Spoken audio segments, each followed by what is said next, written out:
E a mensagem mais bonita sobre preservação do meio ambiente é essa, feita aqui por esse trio: Juca de Oliveira, Cristiane Torloni e Vitor Fasano. Vou chamar os três logo para cá.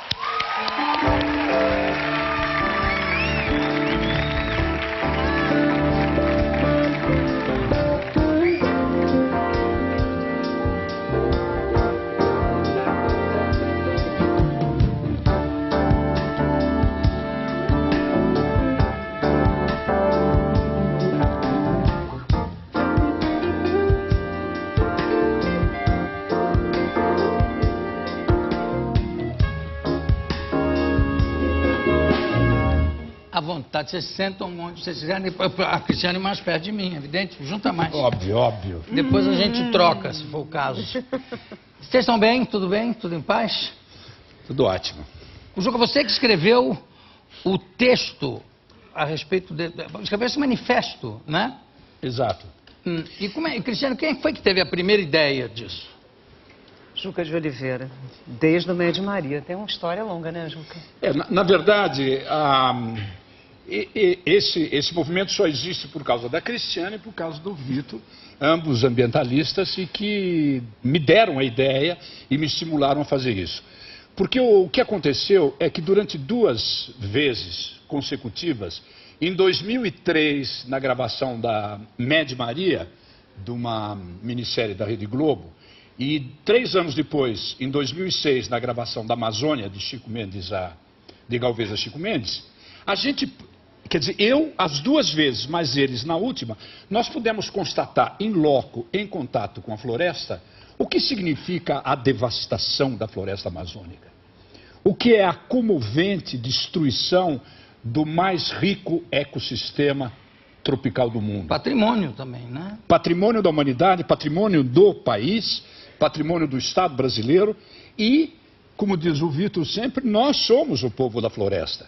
O grande problema, quando você assiste a devastação, o incêndio, nós viajamos durante 2 meses e meio de Guajará-Mirim até Abunã, que é praticamente na Bolívia, nós assistimos durante 2 meses o incêndio diário da Amazônia, tanto para ir quanto para voltar. O que é esse incêndio? Esse incêndio é uma tentativa de você preservar o solo para a colheita do ano seguinte, de capim para o gado ou soja para o replantio, e que na verdade significa uma tentativa de você avançar a chamada fronteira agrícola. Quer dizer, quando acabou de terminar esse capim seco, o incêndio continua a floresta dentro, corta-se a floresta, vende-se a madeira para os madeireiros, levam essa e se planta novamente sobre isso. E a fronteira vai avançando. Agora, o Vitor, o primeiro contato que a gente teve aqui em programa, eu te entrevistando, era a respeito da reserva. Você continua tendo aquela reserva de animais tropicais? Animais ameaçados de extinção. Pois é. Nessa época, quando a gente conversou, não se falou sobre a região amazônica, nem sobre a Amazônia especificamente, né? Agora, você já tinha esse interesse, obviamente, instalado na cabeça. Agora, Cristiane, você, quando é que você começou a se interessar pelo assunto? Olha, Ju, eu acho que na época das diretas, sabia? Porque eu acho que foi o primeiro momento da minha vida que, viajando dentro dos igarapés, viajando, que nós fizemos do Oiapoque ao Chuí, né? Tendo um encontro direto com os brasileiros, que eu nem sabia que existia gente tão bonita e tão ingênua no Brasil. Então, eu acho que aonde me desperta isso, assim, especificamente, é o ter ido ao Amazonas e ter conhecido um pedaço da Amazônia. Agora, quando nós começamos a nos preparar para gravar o Amazônia propriamente dito, nós tivemos 3 dias de workshop preparatórios para a minissérie. E lá, sim, eu senti uma convocação, João, porque nós tivemos a oportunidade de ouvir aqueles chamados soldados da borracha, criaturas que são absolutamente, vamos dizer assim, hoje em dia não são reconhecidas como os pracinhas foram, que em vez de irem lutar lá junto dos aliados, ficaram lutando no Brasil nos seringais, tirando baixo. Pessoas que não recebem pensão até hoje, eu e Vitor tivemos com essas pessoas lá em Chapuri. E que lutaram tanto quanto os e que não são né? reconhecidos. Criaturas que têm hoje 90 e tantos anos, que mostram aqueles papeizinhos da sua convocação dizendo, olha, eu lutei, eu sou um soldado do Brasil. E ouvindo... Que as pessoas ou eram convocadas para ir para a guerra ou para ir para a Amazônia. Era a mesma coisa. Só que as pessoas... umas foram reconhecidas e outras não. Tem aí uma justiça a ser feita. Elas não têm nem direito a... Não, elas não têm nenhuma pensão. O governo não as considera soldados da pátria como eles realmente foram. Isso... E ouvindo, assim, depoimentos, assim, de... augustos acrianos, né, a própria Glória Pérez, a ministra Marina Silva, pessoas que lutaram tanto para serem brasileiros. Quer dizer, eu acho que tem uma convocação, por isso que eu falo das diretas, tem ali um povo que lutou para ser brasileiro. A Marina Silva é um exemplo, eu acho, comovente em tudo, né, um exemplo de vida extraordinário. Agora, você falou uma coisa que eu acho que eu sinto igual, que é o seguinte, a gente conhece essas regiões brasileiras, aí não só a região amazônica, mas várias regiões como o Pantanal, a gente conhece vendo pela televisão, parece que que se trata de outro país, de outras pessoas, mundo, né? De outro mundo, sabe? E você vê que são pessoas, primeiro, de uma pureza, não vamos confundir com ingenuidade, porque não tem nada de ingênuos, mas uma pureza que ainda não foi contaminada. Foram tocados então, ainda. Então acreditam, talvez com mais veemência, em algumas promessas do governo, como esse caso dos soldados da borracha, né? Que é evidente que tem os mesmos direitos adquiridos. Não, e esse movimento amazônico começou com esses povos, os povos da floresta. Pessoas que vivem da subsistência da floresta em pé.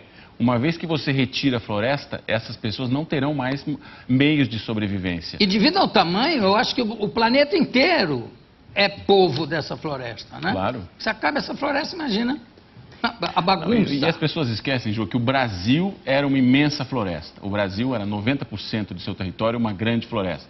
Floresta atlântica, floresta de cerrado, floresta de mata seca, floresta de mangue, floresta amazônica, floresta de montanha, araucárias, pinheiros no sul do país.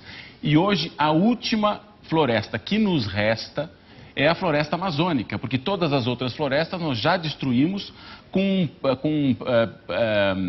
promessas do governo dizendo aqui vamos plantar cana, ali vamos fazer não sei o quê, e a floresta vai. Aqui vamos fazer uma grande hidrelétrica e as florestas se vão, o solo se vai e nos resta uma terra pelada, nua, sem uma vaca pastando, sem um pé de milho plantado para alimentar a população brasileira. E é esse que é o problema. Não, no caso da Mata Atlântica, que a impressão que dá é que não é Mata Atlântica, o pessoal diz assim, mata a Atlântica, porque... Um dos grandes defensores das nossas matas, com certeza, foi o Tom Jobim, né? Que cantou e compôs... fauna e flora, tudo. Tudo. E eu vou te dizer, Jô, eu acho que essa campanha toda, ela vem desse lugar, ela vem do coração mesmo. Porque quando nós estamos lá agora gravando, e é interessante porque cada um de nós tem uma história tão diferente uma do outro, e nós chegamos das gravações tão indignados com aquilo que a gente estava vendo, porque de Rio Branco até onde nós estávamos gravando era 2 horas de viagem de volta, e tinha dias que a gente não via o sol. Você tinha um céu nebuloso, um fog, e a gente sabia a época das queimadas. Então, uma coisa é você passar um dia num lugar e ver isso, outro dia você ficar semanas, e isso vai contaminando você. Quando nós fomos a Chapuri, foi uma emoção tão forte.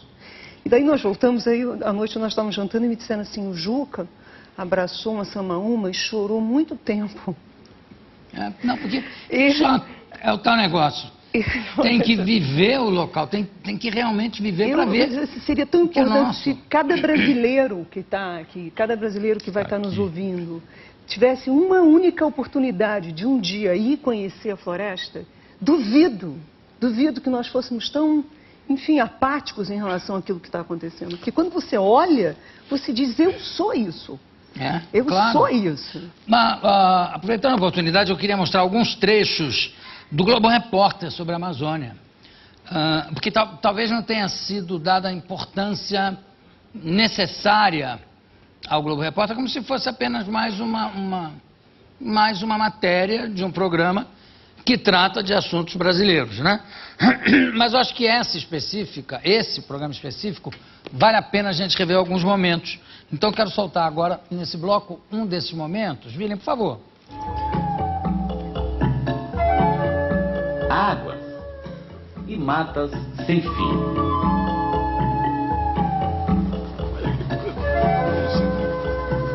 Mas esse enorme tapete verde que o mundo sempre cobiçou acaba de se revelar em imagens inéditas.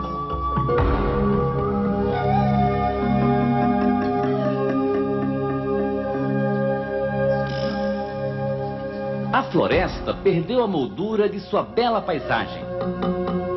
O sol roubou os igarapés e os igapós. Ficaram as marcas de uma vazante sem precedentes. Faixas imensas de areia bloqueiam a navegação. Praias fluviais se formaram ao longo dos leitos. Nem a força de rios volumosos conseguiu evitar o drama da seca. Esse cenário de desolação fez o povo das águas conhecer o chão que se esconde sob os lagos. Isso é uma loucura, realmente. E se eu não me engano, a narração é do José Raimundo. E você vê, a impressão que se tem é que você está vendo um outro planeta, né? Na ocasião, quando terminaram, enfim, quando já estava pronta a Transamazônica, eu fui fazer um espetáculo em Manaus, a gente sobrevoou aquela área da Transamazônica, e o comandante falou, vocês podem ver aí a Transamazônica. Eu olhei a Transamazônica, era só uma clareira, porque a selva tinha comido o resto, quer dizer, mostrando o absurdo que era fazer aquela estrada, né? Então, não, mas tem pedaços que são trançados. Eu olhei, era uma clareira e o resto era floresta. Mas como é que se chega nessa estrada de paraquedas? Porque não tinha outra maneira, né? E as pessoas não têm consciência de que muito mais importante do que abrir um caminho ali é preservar aquilo tudo, né? E tem também os argumentos assim, não, pode deixar porque é muito grande, né? Ô Jô, eu acho que ainda nós temos aquela visão, eu digo nós, o governo, as pessoas responsáveis por isso, as pessoas que são responsáveis pela devastação, que poderiam impedir a devastação, elas ainda têm aquela visão da Amazônia de uma região que deve ser conquistada, devassada e vencida, cheia de sortilégios e mistérios. É um grande manancial de terras, de riquezas, de árvores para serem cortadas, de ouro. Nós ainda agimos hoje com essa visão. Uma mentalidade final de uma visão absolutamente devastadora. Século XIX. Outro problema é que quando você entra na floresta, você descobre uma coisa maravilhosa. Nós pensamos aqui no sul que a floresta é insuportavelmente quente. Quando a gente é gravado, diz, vocês vão gravar? E como é que vocês vão fazer com o calor? A floresta, ela é agradável. Ela é de 26, 27 graus no máximo, raramente chega a 32 graus. Quando você corta a árvore, você chega no dia seguinte a 42, 43, até 45 graus. E em seguida, nesses grandes capinzais onde nós criamos o gado e exportamos, e que nos dá então a grande superávit da nossa balança de pagamentos, no quinto ano que você corta, o solo é raso e ele é riquíssimo de humus, mas é pobre em argila, nós temos um areal no fundo. A partir do terceiro, quarto ano do incêndio, começa a aparecer um grande deserto, que na verdade é o próprio Saara. Quer dizer, ela é riquíssima, ela tem uma possibilidade de recomposição por causa do humus, mas ela é muito pobre. E ela pode se transformar, como está se transformando em muitas regiões, num grande deserto. Agora, o pior é que o deserto que se cria nos matará. Nós seremos brasileiros, o Brasil será a maior vítima e a primeira Com certeza. da devastação da Amazônia. Suicídio. Hein? É um suicídio. É um suicídio. E é uma demonstração, desculpe, João, é uma demonstração assim, de enorme ignorância, porque você tem cientistas como, por exemplo, o Carlos Nobre, né? Você lê as entrevistas dele, assiste às aulas dele, ele diz assim, há tanto que não se sabe, há tanto a ser pesquisado, quer dizer, está sendo cortado, queimado e depredado coisas que nós nem sabemos que nós temos. Quer dizer, não é por nada que existem sítios dentro da Amazônia, sítios internacionais de pesquisa. Que esse é o outro grande problema, não é, Ju? Evidente. A quem interessa que isso seja tombado? Sem falar de aeroportos clandestinos. Exatamente. Né? Quer dizer, Pistas. esse documento ele é Pistas importante porque ele o tempo todo ele ratifica a pátria a qual pertence a floresta amazônica brasileira. Por isso que, muito bem escrito aqui pelo Juca, se chama pela Constituição. O Ariano Suassuna, que assinou semana passada, o professor, ele me perguntou isso. Fala sobre a invasão? Fala sobre a internalização? Você fala, sim, senhor. Fala porque a gente fala na Carta Magna da gente, que diz que a floresta amazônica brasileira é nacional. E é por isso que nós temos que ser os guardiões, porque senão... A floresta amazônica, ela é propriedade da nação, propriedade do país, e ela deve ser utilizada, segundo o artigo 255 da Constituição, apenas quando você não interferir no meio ambiente. Você só poderá se utilizar da Amazônia se você resguardar, escrito textualmente na Constituição, resguardar a preservação do meio ambiente. Ora, como tudo que nós estamos fazendo está degradando o meio ambiente, porque nós somos o quarto emissor de gases de efeito estufa na atmosfera e poluidores do mundo, nós estamos degradando o meio ambiente. E, portanto, nós estamos infringindo o texto constitucional e é responsabilidade de cada brasileiro saber que ele é conivente com isto e que isso nos levará à morte. Então, nós precisamos impedir, através desse grande abaixo-assinado que nós estamos fazendo, levarmos esse abaixo-assinado ao Supremo Tribunal para que se proíba o corte definitivo de uma árvore da Amazônia. Bom, eu vou chamar a nossa vinheta, vou continuar aqui e falando exatamente sobre a Constituição e como várias vezes algumas cláusulas pétreas são desrespeitadas. E também vou aproveitar já para dizer que nós vamos mostrar um trecho desse manifesto que foi escrito pelo Juca e que agora é só um pouco longo, né? Queria cortar.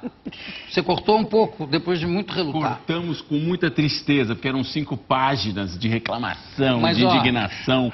O Juca conseguiu cortar para uma folha e ficou tristíssimo. Olha, não fica não, é de uma generosidade com o texto dele que é inacreditável. Eu dirigi agora As Favas com a Corrupção, que mostrou essa generosidade em cortar coisas assim depois de apenas uma pequena discussão de 1 hora, 1h30. E ele dizia, vou ter que escrever tudo de novo. Chama a vinheta, por favor. Tenho aqui ao meu lado Cristiane Torlone, Vitor Fasano e Juca de Oliveira. Eu pedi para manter as mesmas posições, que cada um fala do seu lugar. Inclusive se o Juca deixar, porque claro que o Juca tem uma tendência natural, graças a Deus, de se expressar muito bem. E eu estava falando, você estava falando da Constituição, eu sempre gosto de lembrar aqui no programa que certas alterações são feitas, ou pelo menos há tentativas de certas alterações feitas na surdina, como houve a tentativa e depois voltou a carga contra, a Cristiane estava me lembrando, o senador e bispo Crivella, né, querendo uma fatia da lei Rouanet. Mas eu acho muito difícil que isso aconteça, porque realmente é um absurdo. E também, como eu faço questão de dizer sempre que não haver censura no país é uma cláusula pétrea da Constituição em relação também às manifestações artísticas. Ficou claro, porque para não ficar só uma generalidade de se falar em liberdade de expressão, é explicitamente citado na Constituição essa proteção contra a censura. No entanto, falam com um nome, com um eufemismo, não é, de classificação indicativa, que é aquele negócio de você, minha filha pode casar com quem você quiser, desde que seja com Pedro. Então, e graças a Deus, o Juca esteve em Brasília, porque houve uma reunião onde vários intelectuais, atores, o Juca, que inclusive não pertence a nenhuma televisão, foi falar em nome dos artistas e da arte, de uma forma geral. A Fernanda Montenegro fala uma coisa engraçada, porque quando se diz assim, um movimento de artistas, se pensa em meia dúzia de pessoas só. Não, isso atinge também construções, museus, tudo começa. De repente podem proibir a entrada num museu porque a fachada não é condizente com o governo, como já aconteceu em alguns lugares. E eu aproveitei, quero pedir, já estou pedindo uma licença, sem ter pedido licença antes, a Marluce, que me mandou um e-mail do Juca explicando o perigo dessa classificação indicativa. E eu vou pedir licença a vocês para mostrar aqui. A qualidade da imagem não é muito boa, porque é uma imagem que me chegou por e-mail, mas eu acho interessante mostrar. Vamos, Vini. Por essa cartilha da classificação, praticamente tudo na literatura universal será proibido. Shakespeare, totalmente. Sófocles, totalmente. Eurípides, Ésquilo, totalmente. A maioria de mulher, porque se submetida a essa cartilha, praticamente nada pode ser feito. Nada, não se pode ter o triângulo amoroso. Não há uma obra. Há 36 situações dramáticas apenas. Todas elas estão condenadas aqui. E há apenas 36 utilizadas por Shakespeare. Nenhuma delas poderá ser utilizada no horário até 23 horas. Então é preciso que se atente muito bem para o que se está fazendo. Se aprovar, a sociedade brasileira ao concordar com a classificação coercitiva, não é a mutilação de algumas obras que seria desejável, é simplesmente a proibição delas, porque jogadas às 23 horas, elas serão excluídas da sociedade brasileira. Obrigado. Muito bem. Muito bem. Não, imagina botar a programação toda a partir das 11 horas da noite, o meu programa vai entrar no horário da Ana Maria Braga, porque vai empurrando. Não, o problema é que esse problema da classificação coercitiva, a grande gravidade desse problema é que o cidadão brasileiro, ele ficará proibido de assistir aquilo que ele quiser. E ele, primeiro que você tira o pátrio poder do pai. Não é o pai que determina aquilo que o seu filho deve ver, assistir, qual é o alimento espiritual que ele deve absorver. Não, é o Ministério da Justiça que vai dizer o que cada família vai assistir, o que e em que horas, a que horas. Isso é lamentável. No nosso movimento a gente pede justamente isso, que independente de filosofia política, independente do presidente que esteja no poder, do governador, do prefeito, independente de tudo isso, a Amazônia tem que ser preservada a qualquer custo, porque ela é soberana, ela é dos brasileiros e não de governo nenhum. Não se pode fazer plano de aceleração da economia ou qualquer plano mirabolante que se lance aos longos anos da minha vida, que eu percebi isso. Simplesmente, bom, é muito fácil um economista falar, não, vamos arrumar dinheiro para o Brasil, vamos cortar a floresta amazônica, em 5 anos nós temos um dinheirinho, e depois que se dane o Brasil e os outros políticos que aparecerem no poder é que tomarão as rédeas da situação. Nós não queremos isso, nós queremos que o povo brasileiro, todo mundo, todos nós protejamos a floresta amazônica porque ela é nossa, ela é brasileira e ela é do mundo. Nenhum governo tem o direito de tirar isso da gente. É porque a Constituição não é desse ou daquele governo. Não. E agem como se fosse. Não, aqui eu não gostei, vamos mexer um pouquinho, exatamente. Faz uma portaria e pronto. Ô, João, desculpe te interromper. Você não acha que, assim, a gente está lidando com um problema agora? Hoje estamos fazendo uma reflexão sobre a questão da democracia, 20 anos, né? Agora, de pleno exercício da democracia, e o desaparecimento suspeitíssimo de algumas cadeiras do ensino brasileiro. Por exemplo, a OSPB. O que era a Organização Social Política Brasileira? Era uma matéria chata pra caramba, que a gente tinha que decorar uma série de coisas, inclusive itens e artigos da nossa Constituição, mas que nos obrigava, primeiro, a gente se deparar com a questão do que é cidadania. O que é nação? O que é pátria? Quais são os meus direitos? Quais são os meus deveres? E quem são os políticos e o que é política? Hoje em dia, isso não existe. Não existe há quase 2 décadas. Então, assim, você percebe todo um segmento que a gente fala, os brasileiros, o povo, os jovens, e os nossos jovens que hoje têm entre 25 e, sei lá, e 20 anos, eles não têm ideia do que eles podem fazer. Você fala da Constituição, parece que a Constituição é uma carta morta. A Constituição rege o nosso cotidiano. O Código Penal, a gente não tem noção do que é isso. Então, assim, eu vejo uma coisa complicada acontecendo e com enorme inteligência nos afastando daquilo que nós deveríamos estar guardando. Então, surgem aqui esses 3 quixotes aqui, você o 4º, naturalmente, bradando com todas as forças nos seus pulmões, sejam brasileiros. O que eu acho é que esse grito, ele tem que ser, vamos dizer assim, como diz o Jabor, ganhar palpabilidade num retorno dessa matéria que fazia parte do nosso ensino, onde todos nós éramos obrigados, porque estudar é uma obrigação, a nos depararmos com quem nós somos. O eu, indivíduo nessa nação. Eu acho que senão nós vamos ficar sempre sempre vai ter que aparecer um Quixote, ou alguém, ou um artista para dizer, lembrem quem vocês são, vamos nos lembrar quem nós somos. E voltando à questão do Acre, você vê um povo que lutou para ser alguma coisa que nós esquecemos. Quem nós somos. Então, nós, na verdade, o que é esse papelzinho que está aqui? Que, aliás, a gente até trouxe para você assinar naturalmente. Claro, com e todos que quiserem entrar naturalmente, a gente vai dar o endereço. Isso daqui é só uma lembrança. O Juca foi muito generoso, sim, porque ele conseguiu transformar 5 páginas numa meia página, só dizendo, nós somos brasileiros e nós amamos o Brasil. O nome do Brasil é o nome de uma árvore.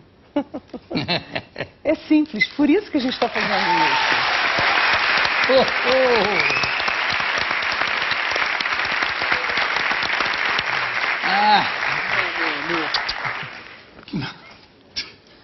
Bom, juntando aqui de novo a minha emoção, eu queria perguntar para o Vitor, quer dizer, você que tinha já uma... Bom, então eu não vou perguntar nada para você, então.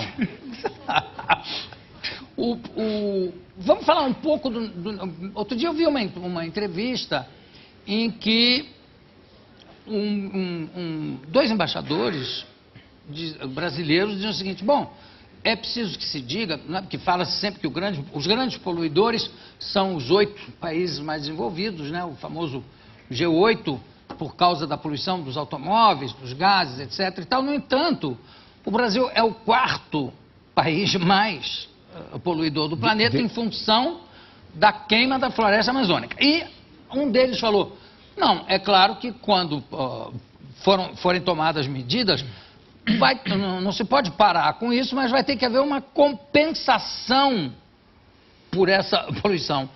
Que tipo de compensação pode haver para a destruição de um dos pulmões do planeta? Como é que se compensa isso? É com transplante? Pega uma floresta na África e traz aqui? Como é que é isso? Não, o que é muito curioso nesse aspecto é que se diz o seguinte, que como as nações poderosas, nações industriais, elas poluíram a atmosfera, lançaram gases poluentes durante 150 anos, e nós não fizemos isso, nós então discutimos e arguimos agora o direito de nós queimarmos a nossa floresta por 150 anos. Este que é o grande absurdo. Políticos influentes falando isso. Uma coisa muito interessante que eu acho, eu vou falar rapidamente sobre isso, que é importante que a população saiba. Existe uma instituição científica, a LBA, que é Large Scale Biosphere, Atmosphere, grande escala da atmosfera. Grande escala do estudo da atmosfera da Amazônia, que é brasileira, ligada a instituições internacionais que têm feito pesquisas absolutamente impressionantes. Há um professor, nosso colega da Universidade de São Paulo, que é o Paulo Artacho, que é um cientista fantástico, e ele tem feito grandes pesquisas. Uma delas é exatamente sobre a queima da Amazônia.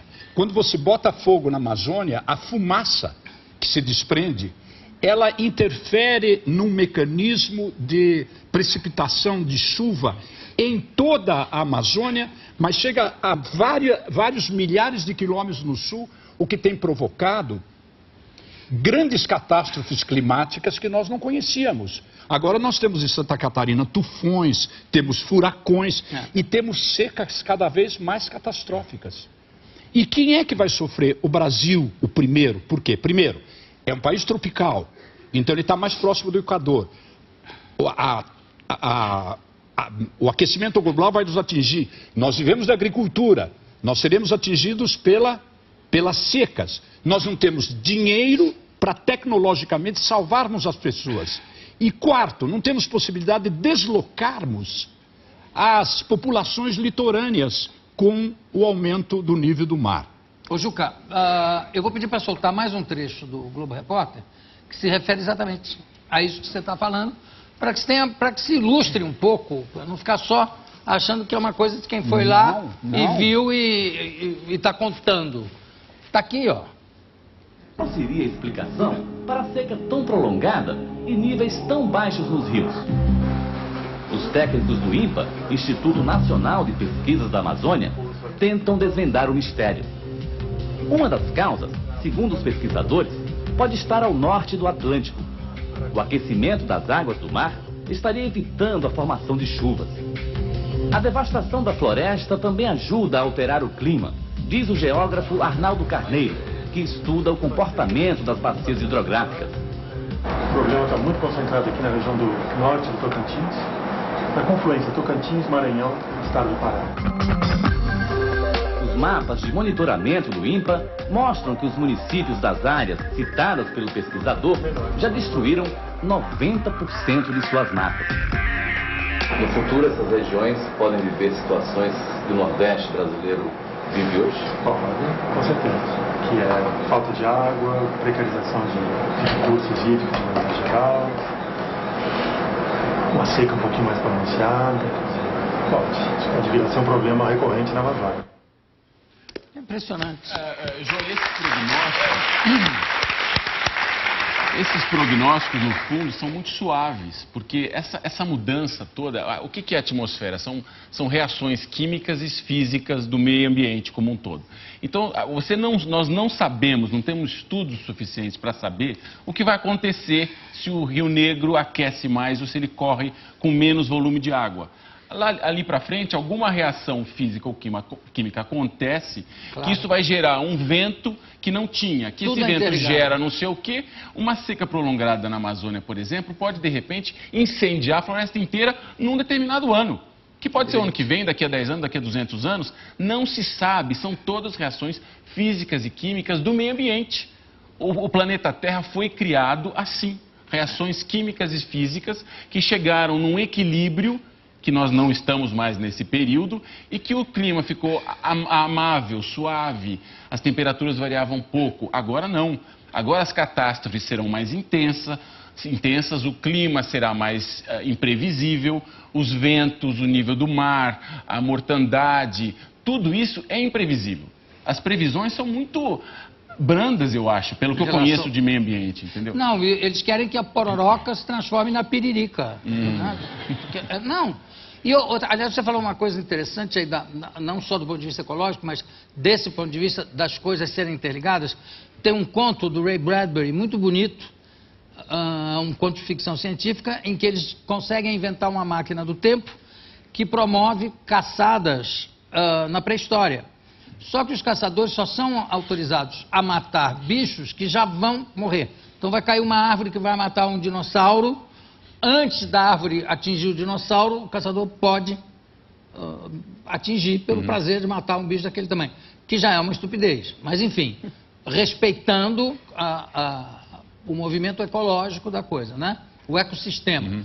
E para evitar qualquer acidente, eles são levados numa esteira. Eles têm que andar numa esteira. De repente, um desses caçadores, sem querer, pisa fora da esteira e mata uma borboleta. Aí ele fala, matei uma borboleta. Bom, mas uma borboleta também não deve ter grande influência. Quando eles voltam aos tempos atuais, o mundo mudou inteiramente. Era um mundo democrático, passou a ser um mundo absolutamente fascista, onde a perseguição às pessoas, a morte de uma pequena borboleta alterou todo o ecossistema, tudo. Sumiram as árvores, sumiram as florestas, os rios secaram, tudo por causa de uma pequena borboleta. E olha, esse conto, eu acho um conto até profético do Ray Bradbury, é dos anos 50. E fica tudo parecendo que é uma coisa muito... Problemas, como você falou, problemas para outros governos, para outras pessoas. E o Tchekhov, a gente pensa que no Vânia, que já profetizava, o Tchekhov, ele foi um dos primeiros meioambientalistas, né, que visionariamente previa, assim, toda uma questão... O Espírito da Floresta, é uma peça maravilhosa, em que ele já previa. Aliás, há um espírito da floresta. Esse espírito da floresta é a vingança daqueles que atacam a floresta. Existe isso, né? Eu queria lembrar uma coisa que é importante, assim, a gente fala da preservação da Amazônia e parece que ela está tão longe, né?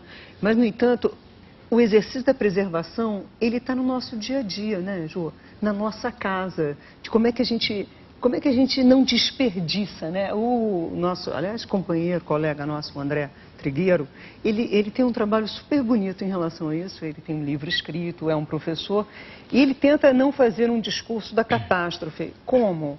Trazendo um antídoto, que seria aquilo que a gente pode fazer no dia a dia das nossas vidas. Preservar o nosso meio ambiente na nossa casa, porque é tão fácil dizer, bom, então eu assino lá o papel e eu estou preservando lá longe a Amazônia. E na minha casa eu queimo, na minha casa eu vou pentear os meus cabelos na hora do banho, horas o condicionador e aquela água indo embora. Não, e o problema da reciclagem, que no Brasil não colou, não pegou. Mas é uma questão de educação, quer dizer, não custa nada ter 2 lixos dentro de casa e ensinar isso para os seus filhos, quer dizer, essa parte daquilo que cada um de nós pode fazer no seu dia a dia, quer dizer, você queima óleo na sua casa, você frita coisas, não vai jogar o óleo na pia, caramba, bota numa garrafinha de plástico, de água, isso daí vai ser reciclado, tem lugar lá no lixo que eles fazem isso, quer dizer, tem pequenas ações que cada um de nós... Você sabe qual é o percentual, desculpa, sem querer te interromper, já interrompendo, qual é o percentual de reciclagem que é usado no Brasil, por exemplo? No Rio de Janeiro eles utilizam muito aquelas garrafas PET, né? E tem uma coleta de lixo alternativo, inclusive, das comunidades que coletam garrafinhas Sim, mas é... E isso retorna para a utilização da população. Mas quantas pessoas tem... A porcentagem eu não sei, mas eu sei que no Rio de Janeiro existe esse movimento das praias. Você vê durante um dia quente de sol, onde existem muitos banhistas e tal, tem um movimento todo daquele pessoal catando latinha para a reutilização. Mas no Brasil inteiro é uma porcentagem mínima. Volta a ser sabão, né? Uma coisa que deveria ser o normal, o usual, passa a ser o estranho. E aquele cara lá, ele recicla. Mas é no dia a dia. Você vê o cara jogando uma coisa pela janela do carro, né? Eu paro do lado do carro e digo assim, ô, seu porcalhão, eu falo mesmo, é horrível. Às vezes a gente compra, por exemplo, a gente vai, eu gosto de dar esse exemplo porque é um exemplo simples. A gente vai no supermercado, comprar um jeans. A gente vai no jeans e tal, escolhe o jeans. Aí você sai, aí você tá vendo a pessoa embrulhar o jeans num papelzinho, num papelzão, num lacinho, num sacola, num pacote. Aí você sai com um troço enorme, você fala, mas eu preciso disso tudo? Eu preciso do jeans. Eu sou mais maluco e falo, não, eu só quero isso aqui. A pessoa fala, mas um pacote, pensa que eu sou maluco, né? Mas não é no supermercado que você comprou esse jeans. Não, em qualquer lugar que você vá. Por exemplo, no supermercado também. Você leva da sua casa uma sacola que você vai utilizá-la sempre. Cada vez que você vai no supermercado, aquela produção de plástico. O plástico nunca mais sairá do meio ambiente. Então a gente tem que, nas nossas ações diárias, que são poucas, eu sei que todo mundo fazendo um pouquinho vai ajudar, não sei quanto, mas vai ajudar. Vai ajudar, inclusive, para a nossa consciência de saber que não pode ser assim. Estávamos falando aqui do Tietê, né? Não, em ficção científica. Vamos supor, no futuro, os humanos vão estar olhando para nós e falando assim, puxa, aqueles humanoides primitivos, não muito primitivos, eles queimavam a floresta. Eles queimavam o ar, a água, Que gente estranha, Não, né? e o São que tão se primatas. Aí é um problema mundial. O que se gasta de papel inútil no mundo, cartão de Natal. Cartão de Natal.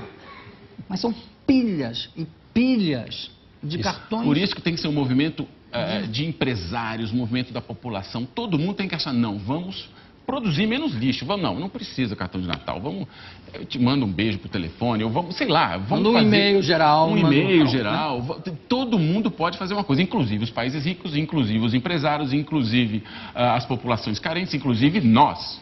Nós, eu, Cristiane, Juca, Jô e todos vocês. A gente pode, se a gente parar para pensar, a gente pode fazer no nosso dia a dia muita coisa. Não, e tem, olha, tem presente de Natal que você recebe no Natal, só acaba de desembrulhar no Ano Novo. Porque é tanta coisa. Melhor aquilo que você pode dar para alguém, né? Que já passa para frente. Uma coisa da vontade política também, né, Jô? Que, na verdade, o que a gente está querendo fazer? Despertar também, porque é óbvio que o meio ambiente virou um business agora. É um grande business, né? Tem gente que vai ganhar muito dinheiro com isso. Já está ganhando. Então, você tem o segmento dos empresários já antevendo isso. Então, começam a ter ações que pode ser pela pior intenção do mundo, que seja, vou ganhar uma grana, mas eles já começam a fazer o quê? Por exemplo, reflorestar em volta das suas indústrias. Não, isso acontece. Sabe? Começar a limpar as águas da onde eles estavam jogando os dejetos. Né? Esse ano teve um prêmio, né? O Jornal do Brasil deu um prêmio a vários segmentos empresariais e a alguns governos do Estado que estão já fazendo isso. Quer dizer, também a gente tem que acreditar que tem gente que tem vontade política. Não, evidente que sim. Né?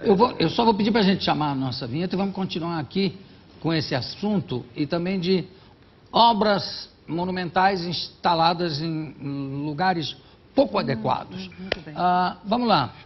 Tenho aqui ao meu lado Juca de Oliveira, Cristiane Torloni e Vitor Fasano. Antes de falar dessas obras monumentais em lugares pouco adequados, eu gostaria de mostrar no telão um tape do maestro João Carlos Martins falando do Amazon Forever.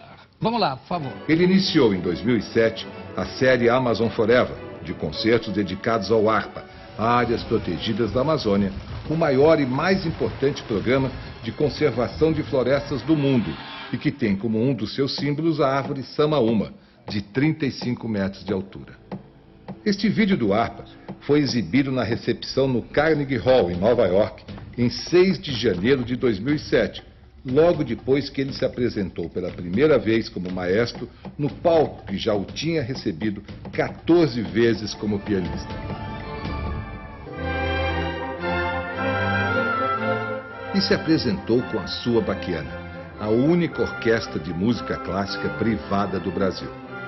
A Orquestra Baquiana é o resultado de um sonho de 18 idealistas que querem levar música para quem não tem. E mais, ensinar e aperfeiçoar. Bonito. O logotipo do Amazon Forever foi criado pelo Milton Glaser, que, por acaso, é o autor também do logotipo do I Love New York, aquele do coraçãozinho. Vamos falar aquele negócio das obras monumentais instaladas em locais pouco adequados. Angra 1, ali no meio de Angra.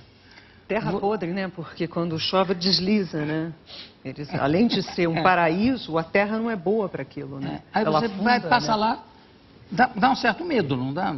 Muito medo. Hein? E não funciona. A sorte é que não medo, funciona principalmente direito. da loucura humana, né? Dá mais medo, assim, do que se pode... A que ponto se chega alguém para inventar uma história, como Angra dos Reis, um paraíso maravilhoso, alguém inventar uma usina atômica lá. Se bem que isso é até um pensamento meio retrógrado, porque hoje em dia parece que a usina atômica é mais segura do que as hidrelétricas. Sim, mas não é isso. Eu estou falando até de uma poluição visual. Lógico. É onde? Né? Aonde é colocada? O problema não é o que, é o aonde. Né? Exatamente. Não dá para esconder num outro lugar do que pegar e você... Mas essa é que é a questão, né? Esse imediatismo, esse é que é o medo. Quer dizer, eu acho que determinadas obras, elas teriam que ter a conivência da população.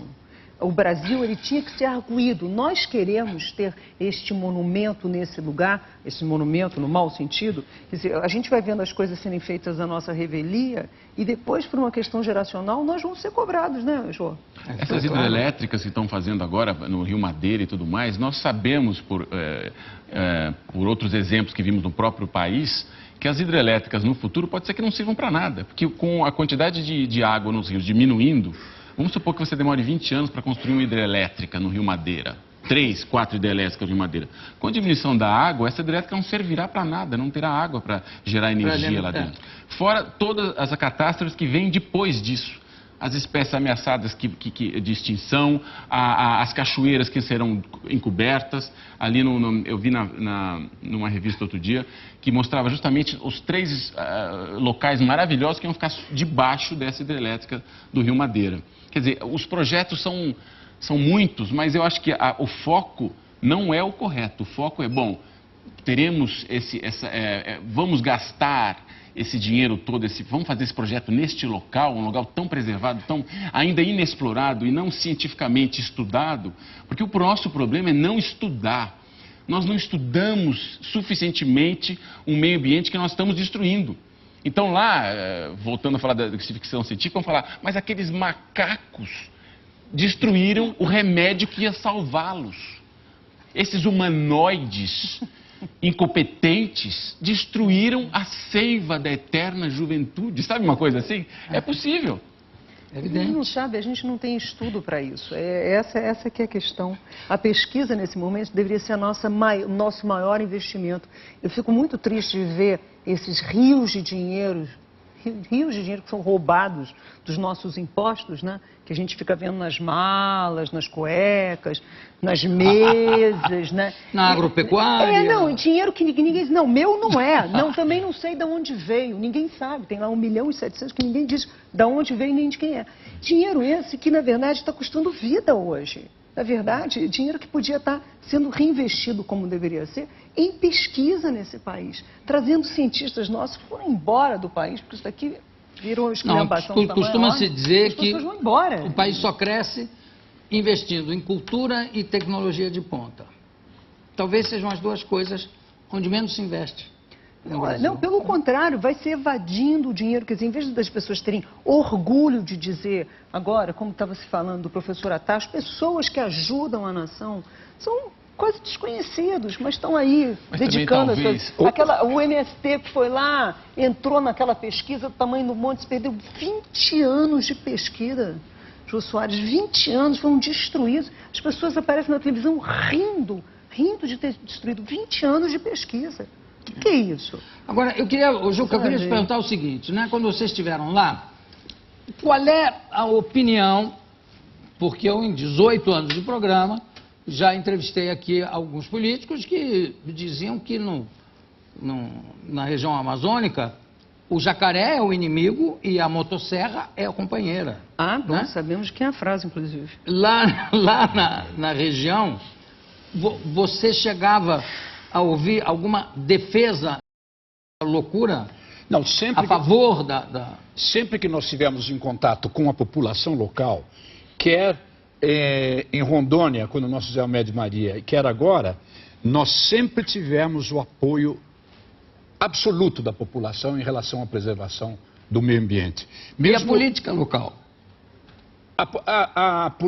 O político é um ser muito estranho em qualquer lugar. Do Brasil, principalmente. Do mundo. Ele é muito vago e ele tem interesses assim muito estranhos em relação ao seu próprio habitat. Então, é muito difícil você ver exatamente aquilo que se pretende. O bom é a população, é o homem do povo, o homem simples, o homem que está trabalhando, por exemplo, nos ajudando como figurante, um homem simples.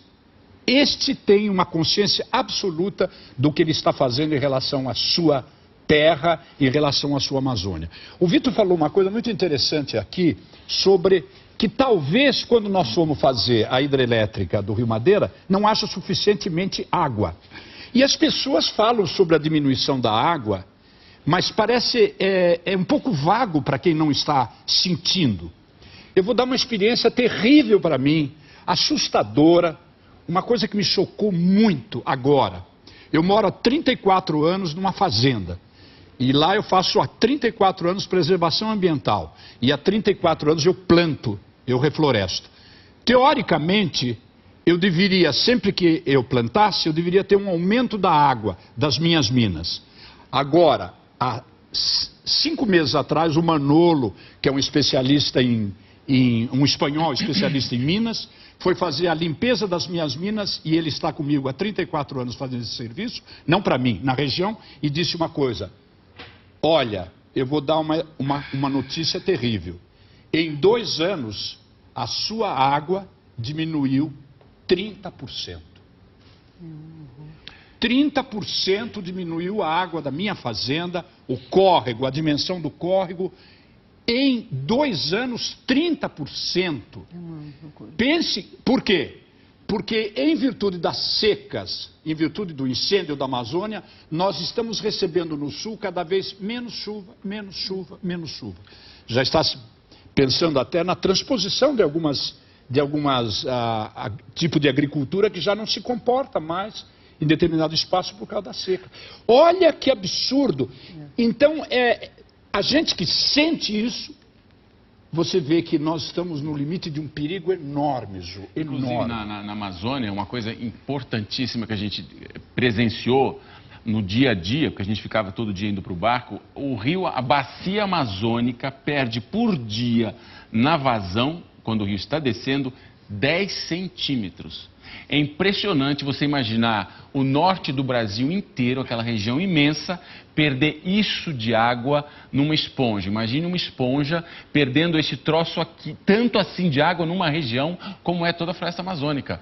E cada vez mais rápido, porque as árvores funcionam como elas seguram a umidade na terra. À medida que você vai tirando as árvores, a terra é lavada, os rios vão embora, erosão, e cada vez menos se segura a umidade no meio ambiente e cada vez mais a seca se alastra. Não, e as pessoas não têm consciência que isso é lá, mas é aqui, quer dizer, atinge, aqui. É um corpo só, gente. É aquela coisa da borboleta. Nós vamos sofrer aqui, mais do que qualquer outro país do mundo.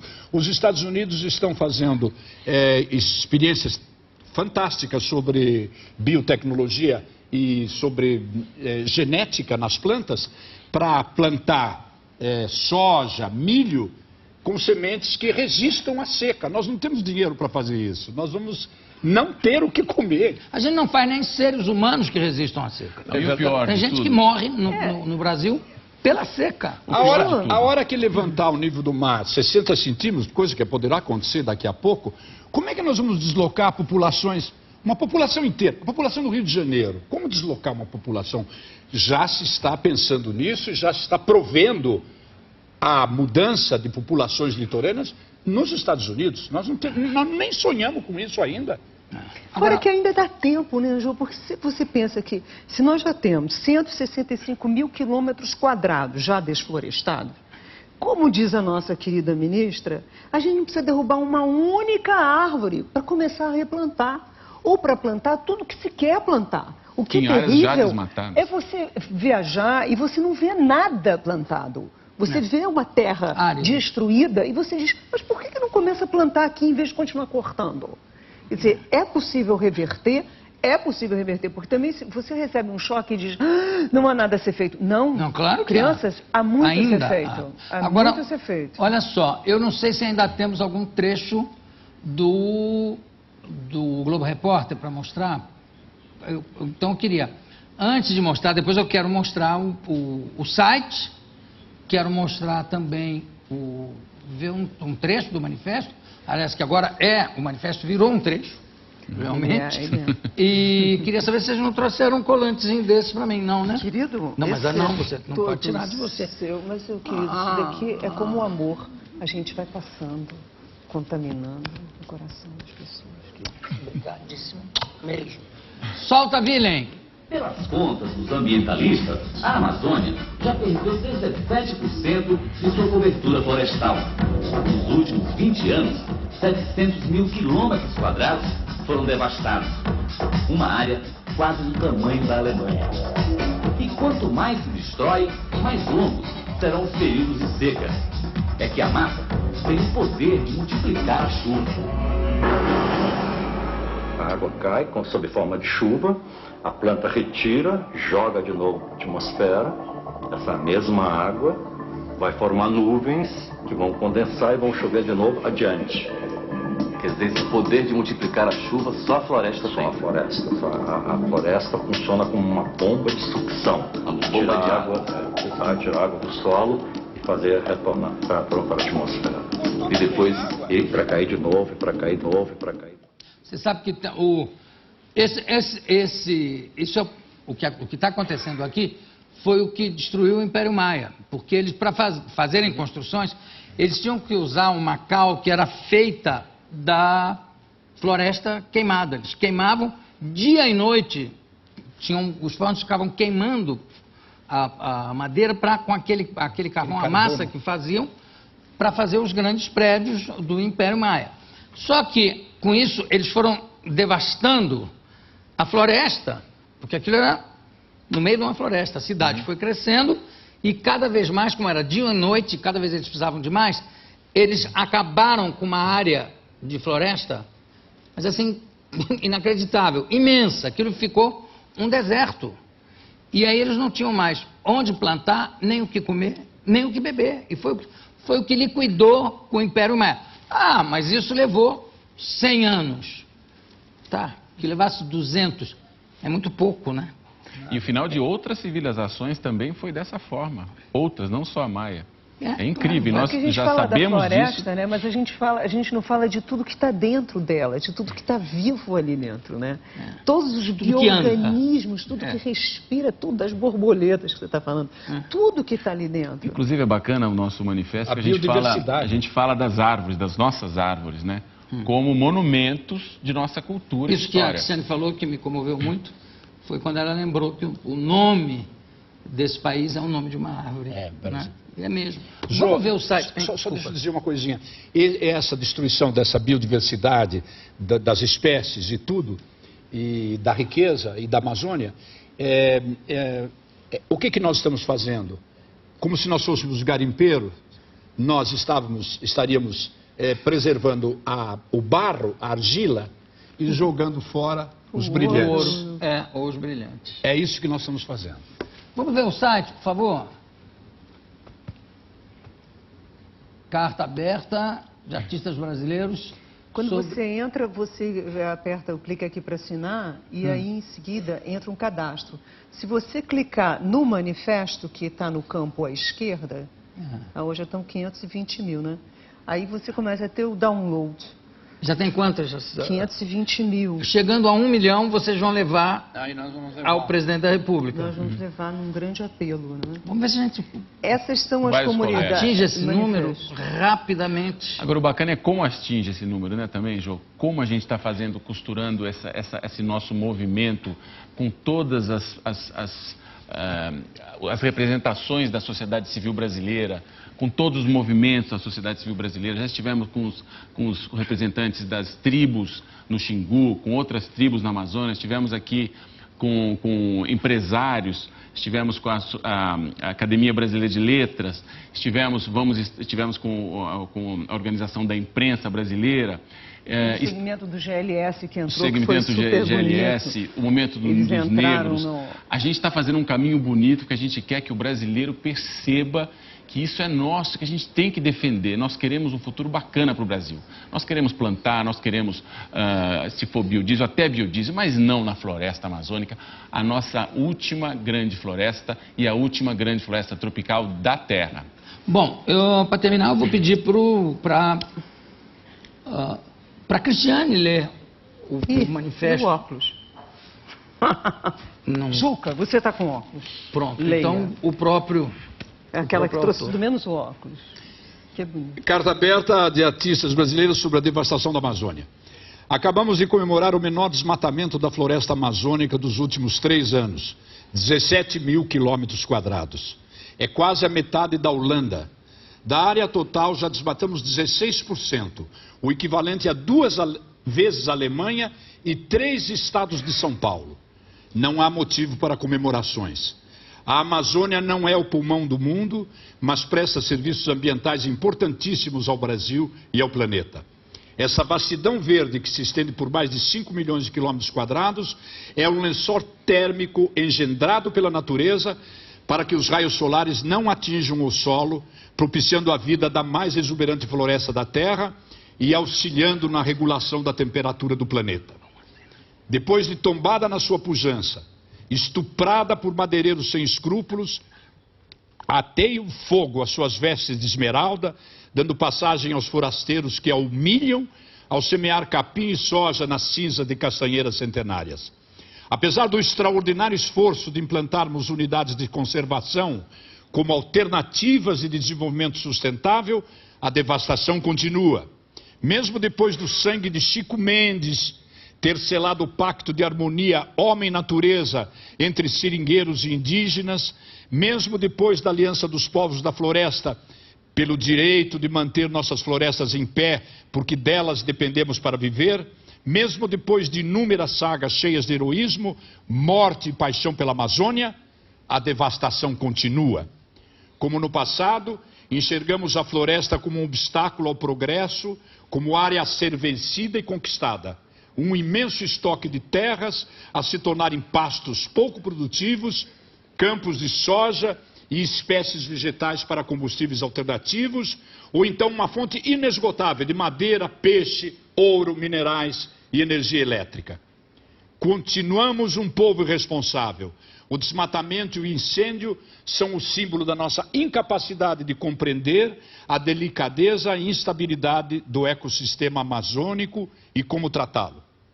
Um país que tem 165 mil quilômetros quadrados de área desflorestada, abandonada ou semi-abandonada, pode dobrar a sua produção de grãos sem a necessidade de derrubar uma única árvore. É urgente que nos tornemos responsáveis pelo gerenciamento do que resta dos nossos valiosos recursos naturais. Portanto, a nosso ver, como único procedimento cabível para desacelerar os efeitos quase irreversíveis da devastação, segundo o que determina o 4º parágrafo do artigo 225 da Constituição Federal, onde se lê: a floresta amazônica brasileira é patrimônio nacional e sua utilização far-se-á na forma da lei, dentro de condições que assegurem a preservação do meio ambiente, inclusive quanto ao uso dos recursos naturais. Deve-se implementar em níveis federal, estadual e municipal a imediata proibição do desmatamento da floresta amazônica já. É hora de enxergarmos nossas árvores como monumentos de nossa cultura e história. Somos um povo da floresta. Uou!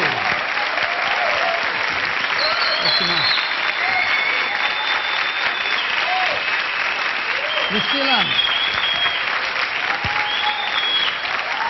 Ai, meu querido. Nome por extenso, José Eugênio Soares. A gente está descobrindo os nomes verdadeiros de todo mundo. Jô Soares. E o CPF está aqui. E eu botei tudo na minha mania. Não tem problema, depois isso é digitalizado. Meninos, quem quiser tem assinar... espaço, exatamente, eu vou deixar aqui em cima da minha mesa, no final do programa, quem quiser assinar. Ou pode pelo assinar. www.amazoniaparasempre.com.br. Talvez seja mais fácil, porque senão já viu 300 pessoas aqui. Entrem, a papel não vai chegar. convençam todos a fazer isso. Empresta a prancheta. Presta a prancheta um instante, que o sexteto, enquanto eles falavam, o sexteto pediu também para assinar. Então... É seu nome, como é que você assinatura e como é que é, uma identidade. É só levantar aqui, não é isso? É? Prontinho. Você leva para o sexteto? Maravilha. Bom, muito obrigado pela presença de vocês.